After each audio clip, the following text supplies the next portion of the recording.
NEET paper leak और कई अन्य परीक्षाओं में धांधली को लेकर कॉकरोच जनता पार्टी का विरोध प्रदर्शन एक बड़े आंदोलन का रूप ले चुका है। जी हाँ, आपको बता दें, पर्यावरण कार्यकर्ता और एक्टिविस्ट सोनम वांगचुक भी इसका हिस्सा बन चुके हैं और वो 18 दिनों से पूरी तरह से अनशन पे हैं। उन्होंने अन्न को पूरी तरह से त्याग दिया है, जिसके कारण सोनम वांगचुक की तबीयत पूरी तरह से बिगड़ने लग गई है और वजन भी पूरी तरह से 8 किलो गिर चुका है। सोनम वांगचुक की सेहत को लेकर कई सेलेब्स ने चिंता भी जता दी है और उनसे भूख हड़ताल खत्म करने की अपील भी कर रहे हैं। तो वहीं आपको बता दें कि हाल ही में 3 इडियट्स के चतुर यानी ओमी बैद से लेकर जीनत अमान ने उनके लिए चिंता जता दी है और उन्होंने कहा है कि वो चाहते हैं कि सोनम वांगचुक जिंदा रहे। अब शबाना आजमी, श्रेया धनवंतरी, सोनी राजदान और अभय देओल ने सोनम वांगचुक से भूख हड़ताल खत्म करने की अपील भी कर दिए हैं। वहीं आपको बता दें कि शबाना आजमी ने अपने इंस्टाग्राम हैंडल पे एक वायरल तस्वीर शेयर कर दी है, जिसमें वो पूरी तरह से भूख हड़ताल के कारण कमजोर और पीले पड़ गए हैं। तो वहीं शबाना ने वो पोस्ट करते हुए लिखा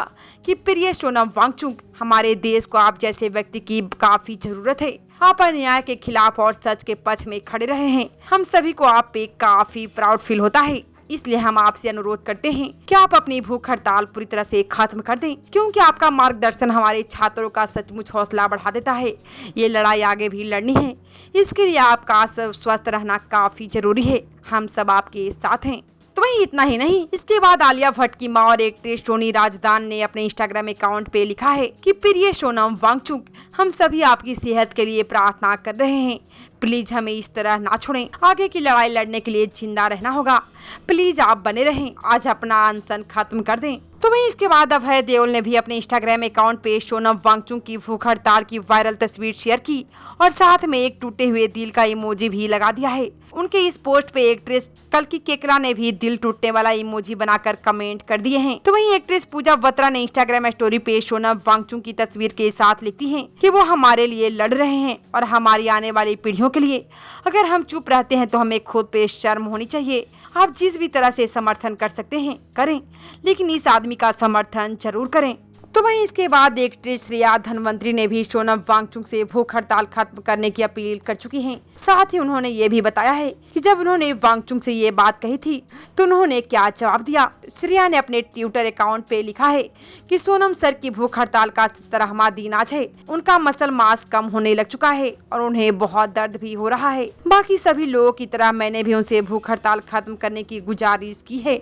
उन्होंने शांति से जवाब दिया, मुझसे भूख हड़ताल खत्म करने के लिए मत कहो, सरकार से पूछो कि वो बातचीत क्यों नहीं कर रही। तो वहीं इसके बाद नेशनल अवार्ड विनर, गीतकार, फिल्म मेकर, स्क्रीन राइटर और stand up comedian Varun Grover ने इस ट्विटर हैंडल पे भूख हड़ताल पे बैठे वांगचुक की एक तस्वीर शेयर की और साथ में ये भी लिखा कि हो सकता है कि सीजेपी और मिस्टर वांगचुक ने ये भूख हड़ताल इस गलतफहमी में शुरू की हो कि सरकार के मन में नीट पेपर लीक की वजह से मारे गए या सदमे से गुजर रहे छात्रों के लिए कोई संवेदना है। हो सकता है कि उन्हें कोई गलतफहमी ना रही हो, लेकिन कम से कम उन्हें उन छात्रों से भारी समर्थन की उम्मीद तो रही होगी जिनके लिए वो विरोध कर रहे हैं। तो वहीं सोनम वांगचुक की बात करें तो वो 59 वर्ष के हो चुके हैं और एक्टिविस्ट सिर्फ नमक का पानी भी पी रहे हैं। उनका वजन लगभग 8 किलो से ज्यादा गिर चुका है, जो चिंता का विषय बन गया है। तो वहीं सोनम वांगचुक 6 जून 2026 को जंतर मंतर भी पहुंचे थे, जहां कॉकरोच जनता पार्टी ने नीट पेपर लीक में धांधली के विरोध और शिक्षा मंत्री धर्मेंद्र प्रधान के इस्तीफे की मांग के लिए विरोध प्रदर्शन भी कर दिया था।